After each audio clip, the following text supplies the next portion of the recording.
Good morning, dear friends. Today's video, I will discuss again the few illustrations of probability. So, my first illustration is, what is the probability that ordinary years, that is non-leap years, selected at random will contain 53 Tuesday? That means there should be 53 Tuesday.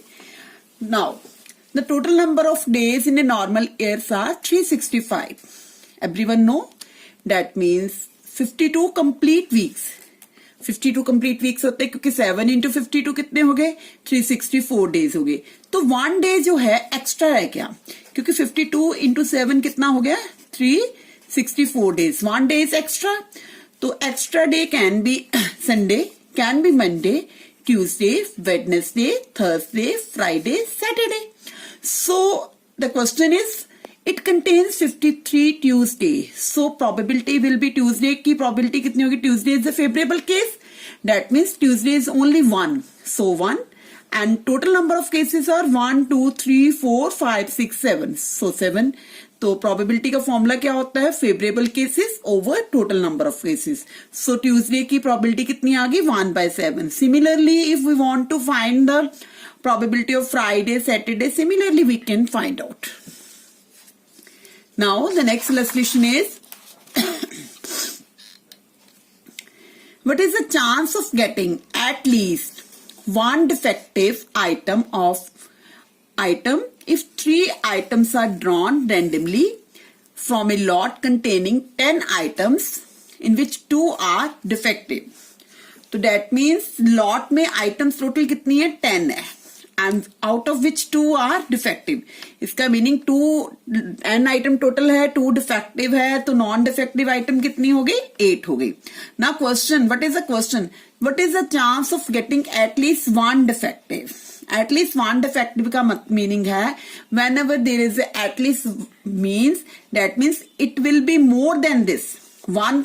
मतलब उसने कहा ना 1 defective, इसका मतलब 1 भी हो सकती है और 2 भी डिफेक्टिव हो सकती है. 2 से ज्यादा नहीं हो सकती क्योंकि ऑलरेडी मेंशन्ड स्टेटमेंट में 2 are defective. So such 3 items drawn will consist of 2 defective and 1 non defective. क्योंकि हमने आइटम कितनी सिलेक्ट करनी है? If 3 items are drawn randomly, इसका मीनिंग है 2 डिफेक्टिव भी हो सकती है और 1 नॉन डिफेक्टिव. 3 आइटम्स होगी क्योंकि एटलीस्ट 1 डिफेक्टिव कहा, तो अगर 1 डिफेक्टिव लेते हैं तो 2 क्या हो जाएगी नॉन डिफेक्टिव, क्योंकि टोटल एग्रीगेट कितना होना चाहिए 3 होना चाहिए. बस यही क्वेश्चन था कि उसने बोला कि एटलीस्ट 1 डिफेक्टिव. एटलीस्ट 1 डिफेक्टिव का मतलब एक बार डिफेक्टिव ले लो, 2 बार नॉन डिफेक्टिव ले लो, नेक्स्ट टाइम 2 डिफेक्टिव ले लो, 1 नॉन डिफेक्टिव ले लो. अब 2 से ज्यादा डिफेक्टिव हो नहीं सकती क्योंकि it is already mention in the statement. So probability of case 1, अगर केस 1 है तो उसकी प्रोबेबिलिटी कितनी होगी? देखिए टोटल कितनी है हमारी डिफेक्टिव आइटम्स देखिए कितनी है, दैट इज 2 डिफेक्टिव है. 2 डिफेक्टिव है इसका मतलब 2 में से आपने 2 ही सिलेक्ट कर लेनी है इन 2. अब नॉन डिफेक्टिव कितनी है? नॉन डिफेक्टिव थी 8 में से कितनी सिलेक्ट करनी है? पहले केस में क्या मेंशन करा 1, दैट मीन्स 8C1. सिलेक्शन के लिए हम क्या कंसेप्ट यूज करते हैं? कॉम्बिनेशन का. तो अब इसको जब ओपन करते हैं तो आई am getting 1/15. Now second case में क्या है? 1 defective and 2 non defective. 1 defective, देखो डिफेक्टिव आइटम कितनी है 2 है, दैट मीन्स 2 में से 1 ले लो. एंड नेक्स्ट क्या बोला 2 नॉन डिफेक्टिव आइटम कितनी हमारी 8 है. 8 में से 2 आइटम हमने सिलेक्ट कर लेनी है. तो नीचे क्या आएगा total cases. Total means total हमारी थी, हमारे पास कितनी आइटम थी 10 आइटम थी और 10 में हमने कितनी सिलेक्ट करनी थी 3 सिलेक्ट करनी थी, क्योंकि क्वेश्चन में यही था कि 3 items are drawn randomly from a lot containing 10 item. That means 10 में से 3 आइटम सिलेक्ट करनी थी. इसको सिंप्लीफाई करते हैं 7/15 आ जाता है. और क्योंकि क्वेश्चन में क्या था, What is the chance of getting at least 1? At least 1 means दोनों ही केसेस हमारे बन गए, तो दोनों केसेस को हमने क्या कर लेना ऐड कर लेना, दोनों की प्रोबेबिलिटी को ऐड कर लेना. Then I am getting 8/15. This is the question. Now next illustration is, there are 3 economists, 4 engineers, 2 statisticians and 1 doctor. Committee of 4 from amongst them is to be formed. That means 4 members की एक committee form करनी है. तो find the probability that committee consist of one of each kind. One of each kind means एक economist होना चाहिए, एक engineer होना चाहिए, एक स्टैटिस्टिशियन होना चाहिए, एक डॉक्टर होना चाहिए. दैट मीन्स 4 मेंबर्स हमने सिलेक्ट करने हैं. तो firstly I will discuss the first part. देखिए फर्स्ट पार्ट में क्या आएगा. टोटल नंबर ऑफ पर्सन कितने थे 10. 10 में से हमने कितने सिलेक्ट करने हैं.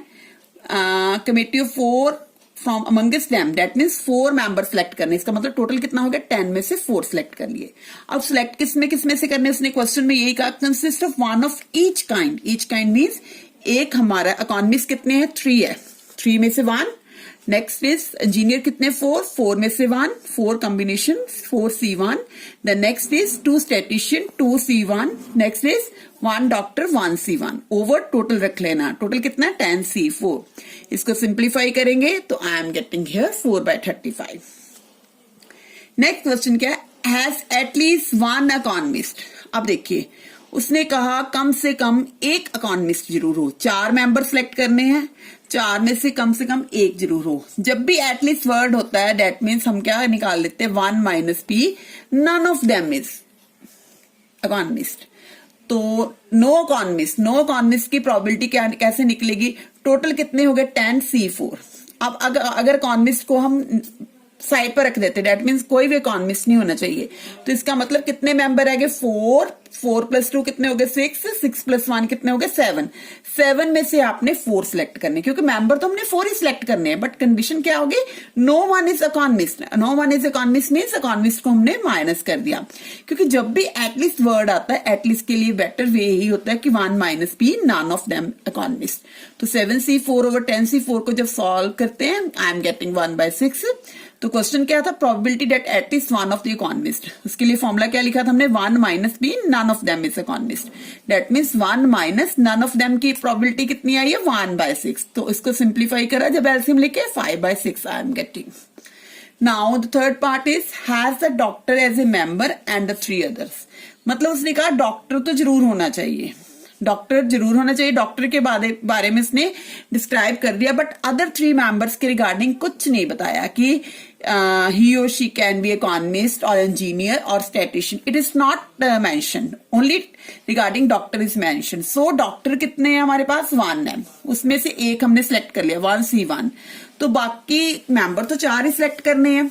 4 सिलेक्ट करने का मीनिंग क्या है कि आपने बाकी एक डॉक्टर तो सिलेक्ट हो गया. 3 मेंबर रह गए. 3 मेंबर देखिए अब कितनों में से सिलेक्ट करने हैं 3 4 3 7 7 + 2 9. That means 9C3. क्योंकि एक डॉक्टर क्लियर हो गया. बाकियों के रिगार्डिंग हमें नहीं पता कि कितने इकोनॉमिस्ट सिलेक्ट करने, कितने इंजीनियर करने, कितने स्टैटिस्टिशियन. बस ये पता है कि 3 मेंबर सिलेक्ट करने जो कितनों में से करने हैं 3 कैटेगरीज में करने हैं. तो दैट मीन्स 9C3 हो गया. टोटल कितना टोटल तो वही है हमारा 10. दैट मीन्स टोटल मेंबर्स कितने हैं 10 ना. उसमें से हमने 4 सिलेक्ट करने हैं. यहां पर डॉक्टर के रिगार्डिंग प्रिस्क्राइब कर दिया था इसलिए हमने लिख लिया 1C1. बाकियों के बारे में नहीं प्रिस्क्राइब करा. सो आई हैव रिटन 9C3. इसको सिंप्लीफाई करा तो I got 2/5. This is illustration. Next illustration is a husband and a wife appear in an interview for the 2 vacancies for the same post. The probability of husband selection is 1/7 and that of wife selection is 1/5. What is the probability that at least one of them will be selected? अब देखिए at least one of them will be selected. Firstly I will describe this one. Probability that husband is selected. Husband के लिए H ले लिया. उसकी probability कितनी है selection की उसने बताई हुई है स्टेटमेंट में 1/7. Sorry. The probability that husband is not selected. जब नॉट निकालना हो तो PH कॉम्प्लीमेंट ले लेते हैं. वो कैसे निकालते हैं नॉट के लिए 1 - 1/7. दैट मीन 6/7 आ गया. अब probability that wife is selected. Wife की प्रोबेबिलिटी कितनी दी है 1/5. ये सिलेक्शन की है. नॉट सिलेक्शन की कैसे निकालेंगे PW bar is equal to complement is equal to 1 - जो सिलेक्शन की दी होती है उसको माइनस कर लो 4/5. अब क्वेश्चन में देखिए क्या है at least 1 of them will selected. कम से कम एक जरूर सिलेक्ट हो. अब एक सिलेक्ट होने का मीनिंग है जा तो दोनों सिलेक्ट हो जाए, जा हस्बैंड सिलेक्ट हो जाए, जा वाइफ सिलेक्ट हो जाए. 3 पॉसिबिलिटी बन रही है. 1 of them is selected means husband is selected, wife is selected. एक केस ये बन गया प्लस जहां husband is selected, wife is not selected. Not के लिए हमने क्या लगा लेना कॉम्प्लीमेंट. प्लस अगले पॉसिबिलिटी क्या बन सकती है, husband is not selected, wife is selected. Husband is not selected के लिए क्या लगा देना, एच कॉम्प्लीमेंट। तो इसमें हमने वैल्यूज पुट कर ली, नहीं देखो 1/7, वाइफ की कितनी थी 1/5, हस्बैंड की प्रोबेबिलिटी कितनी है 1/7 एंड वाइफ की नॉट सिलेक्शन की कितनी है 4/5, देन हस्बैंड की नॉट सिलेक्शन की है 6/7 एंड वाइफ की कितनी है 1/5। इसको सॉल्व करा तो आई गॉट 11/35। अब देखिए नेक्स्ट पार्ट क्या है, both of them will be selected, दोनों ही सिलेक्ट हो। अब दोनों सिलेक्ट होने का मीनिंग क्या है, तो दैट मीन्स दोनों सिलेक्ट होने का मतलब यही हो गया हस्बैंड इंटू वाइफ दोनों सिलेक्ट हो जाए। दोनों की पीएच की देखो प्रोबेबिलिटी कितनी है, दैट इज 1/7 एंड वाइफ की कितनी आ गई 1/5, तो आंसर कितना आ गया 1/35। Only one of them will selected, only one का मीनिंग है जहां तो हस्बैंड सिलेक्ट हो जाए वाइफ ना सिलेक्ट हो, जहां हस्बैंड ना सिलेक्ट हो वाइफ सिलेक्ट हो जाए। तो इसकी प्रोबेबिलिटी हमारे पास ऑलरेडी है, हस्बैंड की कितनी है 1/7 एंड वाइफ की क्या ना सिलेक्शन की क्या है 4/5, ऐसे ही हमने वैल्यूज पुट कर दी।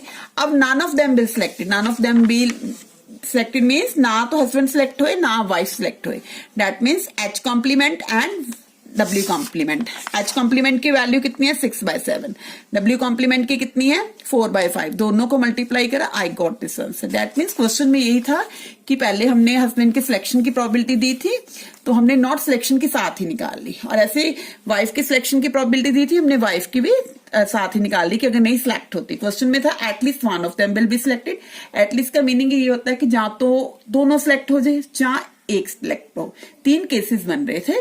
तो अगले वाले में both of them will selected, that mean दोनों ही सिलेक्ट हो जाए। तीसरे वाले में only one of them will selected, मतलब आइदर पॉसिबिलिटी क्या हो जाएगी, ओनली वर्ड है, जब एटलीस्ट वर्ड होता है एटलीस्ट का मीनिंग होता है हम उससे बेटर वे में जा सकते हैं, जैसे वन बोला वन से ज्यादा भी हो सकता है। Only means husband selected wife not selected, wife selected husband not selected, none of them will be selected मतलब दोनों में से कोई भी सिलेक्ट ना हो। Thanks dear friend. Please like, share and subscribe my channel and don't forget to share with other also.